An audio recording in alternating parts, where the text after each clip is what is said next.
Hello, everyone. Happy Monday. It is the Monday Lunchtime Digest for March 3rd, 2025. Happy Monday, Haley. Happy Monday, Micah. Hey, it is a beautiful day. I think it might be a little cloudy.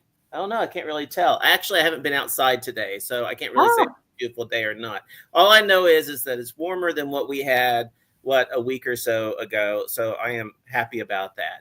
But absolutely. yeah, so Haley, what is going on with OCI? So, lots of exciting things as always. So, this last week we had our first in person training season of the year.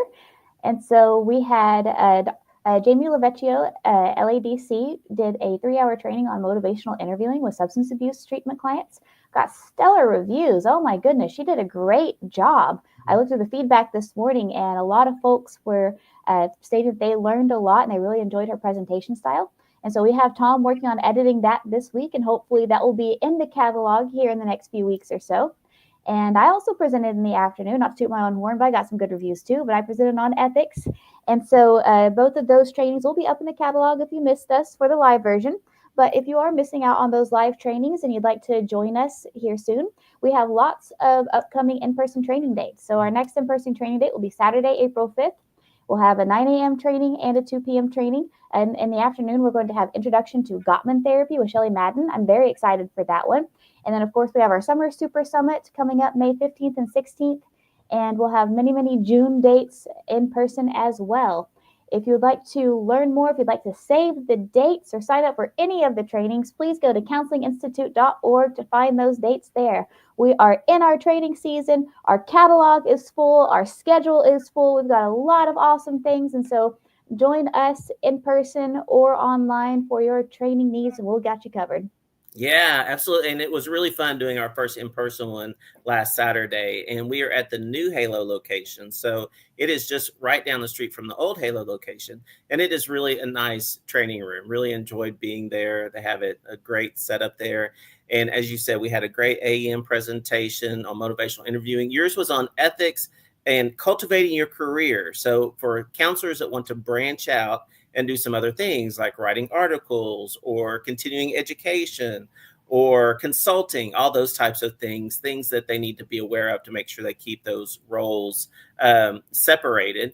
And so it was really a great presentation, Haley. And Thank you. that one was recorded as well and will be up in the catalog here really, really soon. So keep an eye out for that. And then, of course, we have a lot of great on-demand ones that are already there.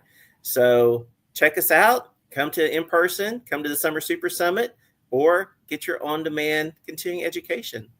Yes, and Micah even took part in the sing along too. So you have to buy the on demand version. I don't think Micah would give us a taste of the sing along Yeah, here live with the Facebook Live. So you'll have to check out the on demand version to hear Micah sing along to our sing along section. It was great. right. Yeah. Well, we might have to edit that part out. But Nah. Haley, what's going on in the world of mental health? So, a couple of things. So, nationally, there has been some research that has examined sports betting and its effect on mental health and gambling addiction. And so, in 2018, so from 2018, research suggests that internet searches for gambling addiction treatment are up 23% nationally. And so, as of right now, there are 38 states that allow gambling for sports betting. So, that is either in person or online. And so, what research is crediting is that, one, more states legalizing sports betting, and two, uh, sports betting organizations have kind of rebranded. Sports betting used to be something that was on the down low, like not a lot of people talked about it, happened behind closed doors. But now, I mean, I can't even watch my pro wrestling shows I really like without getting an ad for DraftKings or sponsorships by DraftKings. These organizations are starting to not only show advertisements but sponsor a lot of sports organizations or sports games. And so, sports betting has become more accepted, I guess, if you will. And so more folks are engaging in sports betting, which means that more risk of developing gambling disorders are going up. And so a couple of U.S. representatives, Representative Richard Blumenthal and Andrea, have introduced legislation that would uh, give federal funding to support gambling addiction treatment in the United States. And so their current bill would move 50% of federal sports excise tax revenue to sports betting and gambling addiction treatment and research. And so the National Council on Problematic Gambling does support this bill. And so we'll see if it does pass. I think that would be great, because no matter if you engage in sports betting or not, no matter if you're for or against it, I think we can all agree that it is something that can be very addicting and can be very harmful to folks if they do engage in those problematic behaviors. So I think more funding for research, more funding for treatment, I think that would be amazing. Yeah, definitely.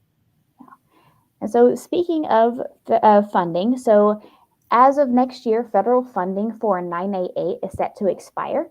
And so, in the state of Oklahoma, we're trying to figure out how are we going to fund 988, as Oklahoma, unfortunately, is a top 10 state for suicidal behaviors and completed suicides. And so, as of right now, so as of last week, lawmakers actually voted down a 60-cent tax that would have been tacked onto our phone bills.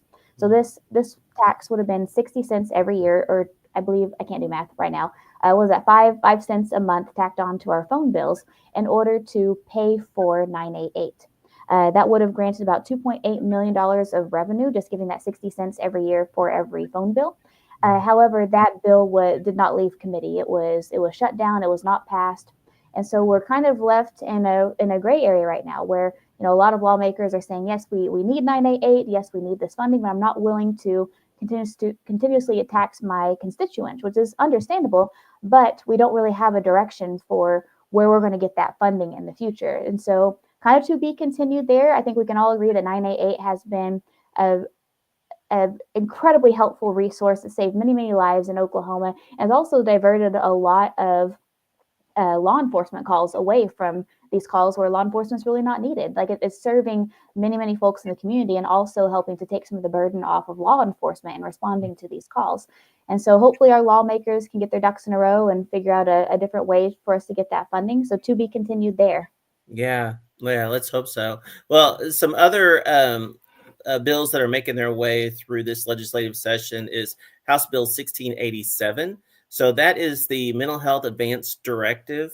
And so we actually talked about that during our legislative town hall meeting. Brittany Hayes with Open Minds, Healthy Minds, talked a little bit about it. And it is one where a person can give an advance directive on maybe a particular hospital that they would like to go to if they needed mental health treatment, or maybe a particular hospital they would not want to go to. They're able to speculate in this advance care directive how they'd like to be treated if they're in a mental health emergency, because whenever they're in the mental health emergency, they may not be able to make those decisions right then. So that's kind of the plan for this bill. I think there was some discussion during our legislative town hall, which is available on demand for Oklahoma Council Institute members, that not wondering how this is actually going to look in practice. So, for example, if someone says, hey, I do not want to go to this mental health facility.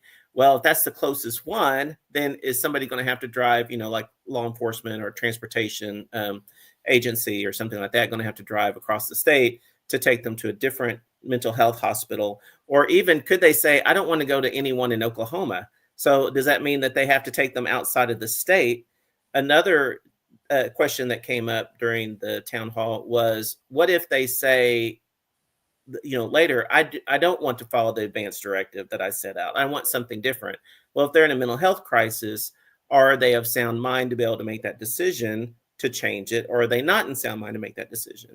So there's a lot of questions with that bill, but it is advancing through the legislature right now. Also, another one that is advancing is House Bill 2261, which is the Social Work Compact. So, mental health therapists have this. Oklahoma passed it a few years ago. And so this is for social work, where they would be able to work in different states, be able to do telemedicine in different states with the Social Work Compact. And then the other one that's working through is Senate Bill 74, which is the modifying definitions for mental health. So for in need of treatment. So right now, if it's a person's immediate danger to themselves or other people, then that's how they get mental health care. But this would change it, making it a little bit more flexible, that if a mental health therapist feels like they could be a danger to themselves or other people, they're starting to decompensate, feeling like that they could be that way, that may be enough to be able to get them a higher level of care. So, Hayley, do you have any thoughts about those three that are moving through right now?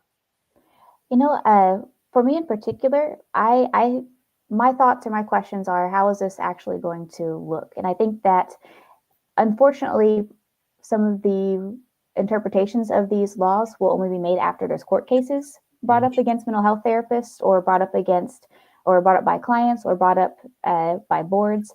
And so I think that even if these were to pass, we're still going to have a few years before we really see what this means for Oklahomans and mental health professionals. And so I can see where there can be benefits to each. Giving no longer having to wait as a mental health therapist for something bad to happen within 72 hours. We really feel like a client could benefit from inpatient care, but also that kind of takes away some autonomy from clients too, Mhm. potentially.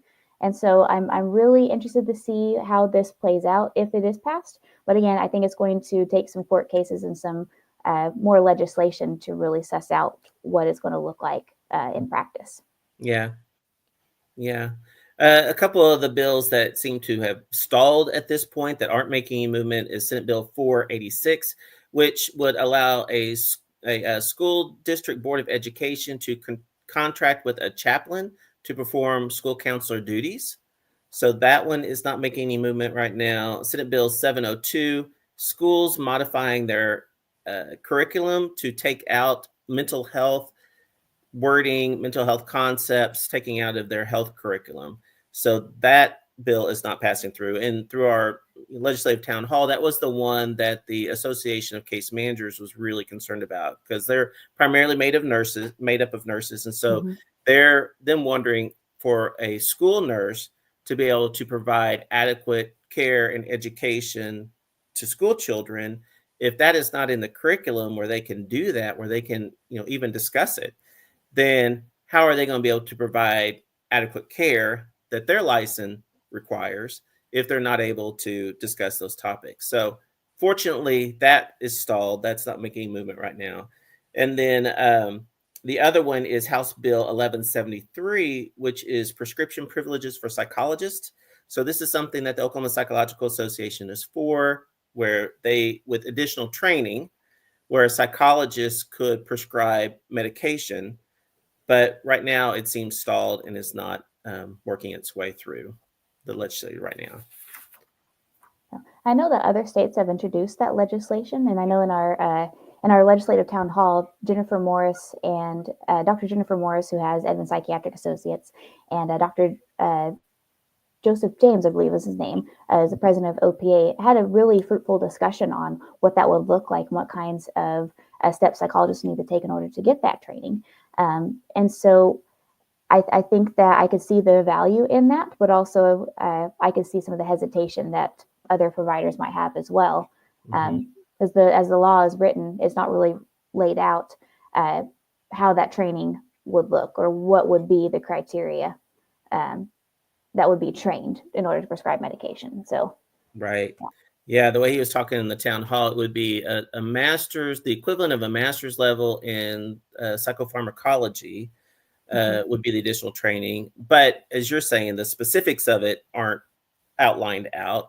And even then, there's no type of physician oversight that would be required. So, like a nurse practitioner essentially has a master's level of training, but they require physician oversight. But this would be this master's level training, but the psychologist would not require physician oversight. So, Mm-hmm. there are still a lot of questions about that. And as I said, right now it's stalled, so it's not moving through. Just about 4 hours ago, the Oklahoma Counseling Association, their Facebook post, they called attention to Senate Bill 1050, which this would reduce the amount of time that insurance companies can request money back after paying. And so if you're not familiar with the term clawback, this would be able to limit the amount of time that an insurance company can claw back money. So right now it's if a therapist did a counseling session and then the insurance company audited that client's chart, and after auditing said, hey, we don't feel like that this client really needed these services, so we paid for that, and we paid for that, maybe a year ago, and we're just now doing the audit, and we want to take back that money, and not just back that money, but we're going to take back, all the times that you saw them for that year. So it can be lots of money that they can claw back after doing auditing these charts and determining that it wasn't required, it wasn't medically necessary. So this bill would reduce the amount of time from 18 months that insurance companies can claw back to 4 months. Oh, And wow. so, yeah. And so this bill was, I believe, talking about Dr. Jennifer Morris with Edmund Psychiatric Associates. I know that she did a lot to try to, I think, initiate this bill coming up before the Senate. I believe so, yes. And she's been an advocate for it online as well. I've Mhm. seen her interacting with other mental health professionals in some of our Facebook groups and our collaboration groups. And so it sounds like it's something that will be helpful for providers across the board. Yeah, and so in the Oklahoma Counseling Association, their Facebook post, they have their government relations committee, which seems to be very active right now, and they ask for mental health therapists to reach out to their representative, to their state senator, and to let them know that that we would like to have this passed. OCA is taking a position for that bill. So they encourage people to reach out to their state senator because it's going to come up on for a vote on the Senate floor. And then after it gets voted there, provided that it passes, it will then move over to the House after that. But OCA is asking for mental health counselors and anyone else, any other citizens, to reach out to their state senator either by email or by telephone. And as someone was saying, I'm not sure exactly where I heard it, but someone was saying that if somebody has just kind of maybe a little bit of anxiety about calling a place, that if you wait till after 5, then the offices are closed for the state representative, and so then you can leave them a voicemail. And so what has been said is that phone calls are better than emails, and emails are better than nothing. So if you can call, and if you want to call after 5 and just leave a voice message, if you don't really want to talk to anyone, then you can do that, and that will get registered, message sent to the senator that you are for that bill. So this is Senate Bill 1050 is the one that OCA is asking to call our senator and to let them know that we support that. And then, of course, our stance is we don't take a stance for the most part. We're just here to educate. If you're against that, if for some reason you think the insurance should be able to claw back money, then you can also voice that as well. Yes, absolutely. And so I think a lot of our news this week is to be continued. To be continued. Yes, that's right. So, Hayley, who is our winner for this week? Our winner is Tracy McCowan. Yay, Tracy. Thank you Hey, yay, for Tracy. liking. Yay. Yes, So what has Tracy won? Tracy has won a free on-demand training with Oklahoma Counseling Institute. And so Yay. Tracy, send us an email, hello@edmundcounseling.com. Tell us which on-demand training you would like, and I'll add it to your account. And if you would like to be like Tracy, you can do one or all three of three things. You can like this post, you can share this post, or you can comment your answer to today's question. And every time you do one of those three things, not only do you help us grow, we also get entered into a chance to win next week's drawing, get next week's course. Yeah, it's always great to get, free CEs. And so do those things and you'll be entered into the drawing. So, Hayley, what is the question for today? Our question for today is, what music are you enjoying right now? So, Micah, I want to ask you, what music are you enjoying right now? You know what? I think I would probably shock everybody as far as the music I'm enjoying right now, but I have really gotten into Billie Eilish. I am really enjoying Ah, her music. Yeah, she came out with her new album, I don't know, however months ago. And so listen to that, and then been listening to some of her older stuff. So I'm really liking Billie Eilish these days, which for me to listen to something other than 80s and 90s music is a pretty big deal. So that's that's a who I'm pretty in. big deal. Yeah. So Hayley, how about you? Who are you enjoying these days? So I've really been enjoying Jack White's new album. And Mm. so Jack White's always been one of my favorite artists, and some of his albums are better than others. And his latest album really shows off his skill as a guitarist, and also has a lot of throwbacks to some of his old White Stripes or even uh, his other side band projects. And so I really like this new album, and So yeah, that's what I'm enjoying nowadays. So folks, let us know in the comments, what are you enjoying? What is something old, something new? Give us some recommendations too. That's right. And I know my wife always enjoys George Michael, so I imagine that that'll be in the comments somewhere. Robbie Williams, those are her two faves. But yes, let us know what music you're enjoying these days with the warmer weather and being able to get outside a little bit more. Like, share. Anytime that you tell a colleague about us, you attend an in-person workshop, you take an on-demand course, anytime you do any of those things, then you are helping us to meet the mission of providing quality continuing education for mental health professionals. So thank you guys so much for that. Yes, thank you so much. All right, everyone, have a good week. Take care. Take care.